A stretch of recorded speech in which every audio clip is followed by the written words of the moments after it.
जिसका विवेक बुद्धि स्थिर नहीं होती है ना, उसको एक लोटा जल, एक दुर्वा की जो डंडी है वो अशोक सुंदरी की ओर हो। थोड़ा ध्यान देना। कई लोग कहते हैं कि मेरे पति की बुद्धि स्थिर नहीं रहती, कोई कहता मेरी पत्नी की बुद्धि स्थिर नहीं रहती, कोई कहता बेटा की बुद्धि स्थिर नहीं है, कोई कहता है बेटी की बुद्धि स्थिर नहीं है।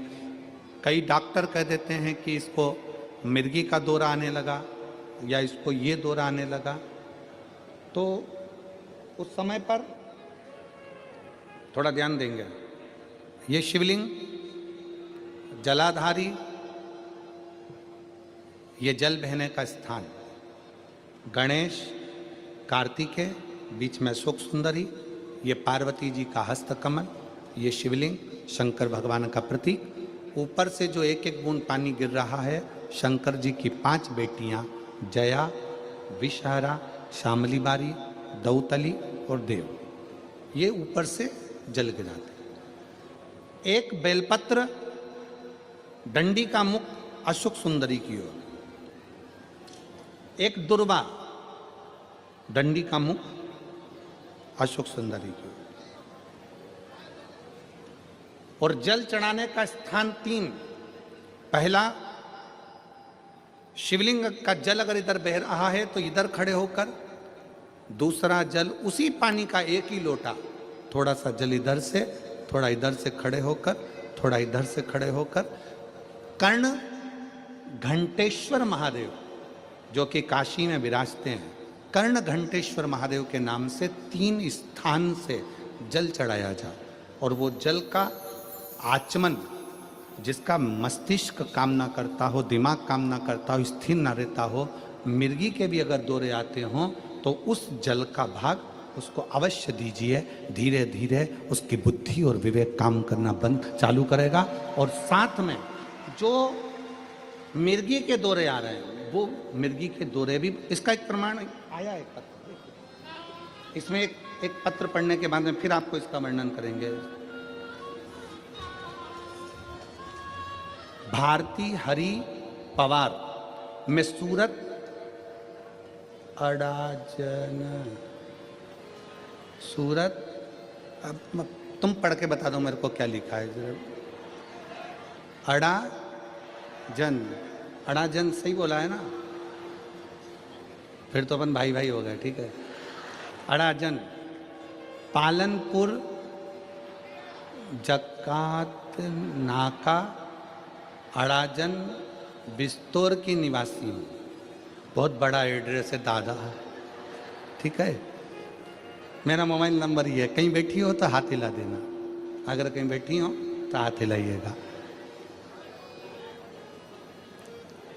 एक लोटे जल का मैं क्या वर्णन करूं। मेरी बेटी हर्षदाहरी पवार, जब ये 3 साल की थी तब से इसको मिर्गी का दौरा आता है।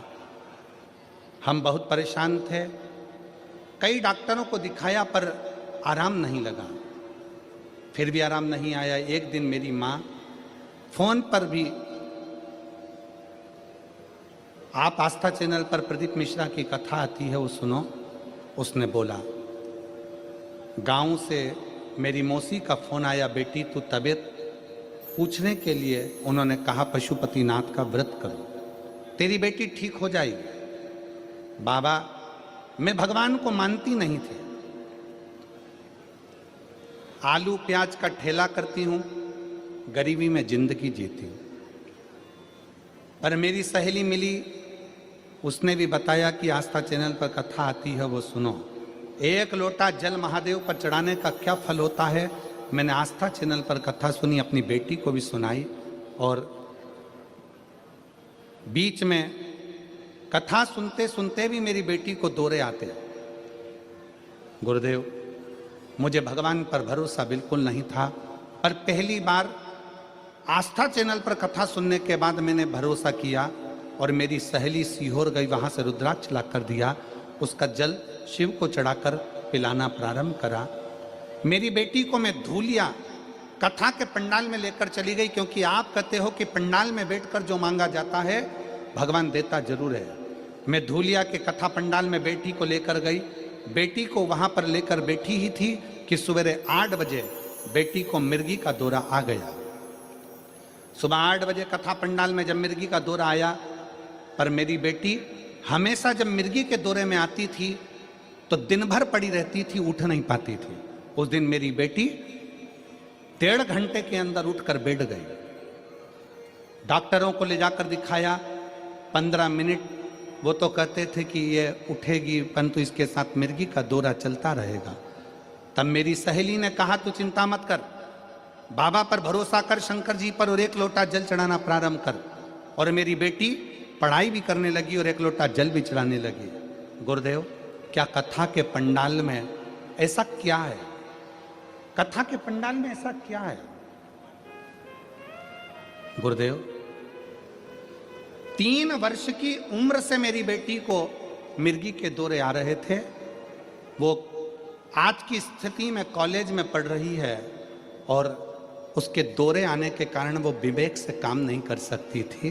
पर इस वर्ष धूलिया की कथा के बाद उसने BCom फर्स्ट ईयर की पढ़ाई में उत्तीर्णता धारण करी।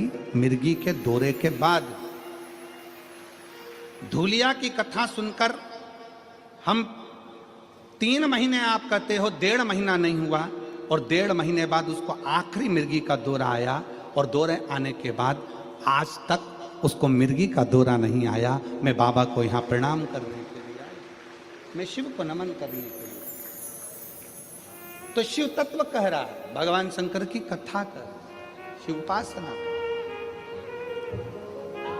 अगर कहीं बैठी हो तो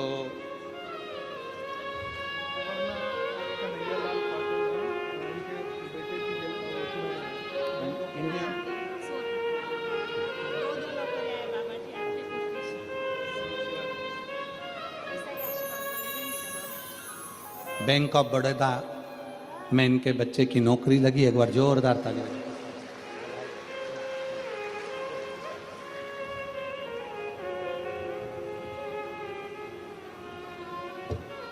भारती हरि पवार अगर कहीं बैठे हों, सूरत के हैं, अड़ाजन के, तो वह एक बेलपत्र लेने के लिए आ सकते हैं। शिव तत्व फिर ध्यान से सुनेंगे। शंकर का शिवलिंग, जलाधारी, जल बहने का स्थान, एक बेलपत्री जिसका डंडी का मुख जलधार बहने वाले स्थान पर हो, एक दुर्वा जिसका डंडी का भाग जल बहने वाले स्थान पर हो। कर्ण घंटेश्वर भगवान जो काशी में विराजते हैं, पहला जल जहाँ जल बहता है उसकी साक्षी में, दूसरा और तीसरा, 3 स्थान पर खड़े होकर कर्ण घंटेश्वर महादेव के नाम से अगर जल चढ़ाकर उस जल का आचमन, जिसका विवेक काम नहीं कर रहा है, कोई बच्चा मानसिक विकलांग है, बुद्धि काम नहीं कर रही है, डॉक्टर ने कह दिया ये कोमा में चला गया है, वेंटिलेटर पर पड़ा हुआ है और विवेक काम नहीं कर रहा है, तो डॉक्टर का इलाज तो करवाओ, क्योंकि डॉक्टर शंकर का एक रूप है। जो दवाई दे वो भी खिलाओ, पर साथ में कर्ण घंटेश्वर का जल भी, उसका नाम लेकर चढ़ाकर वो जल भी अगर उसको आचमन कराया जाएगा तो जल्दी से जल्दी विवेक काम करना प्रारंभ करेगा। और अगर मिर्गी का दौरा आ रहा होगा तो वो मिर्गी का दौरा धीरे धीरे बंद होता चलेगा। कर्ण घंटेश्वर महादेव, एक बार वापिस बोलो, कौन से महादेव हैं? कर्ण घंटेश्वर।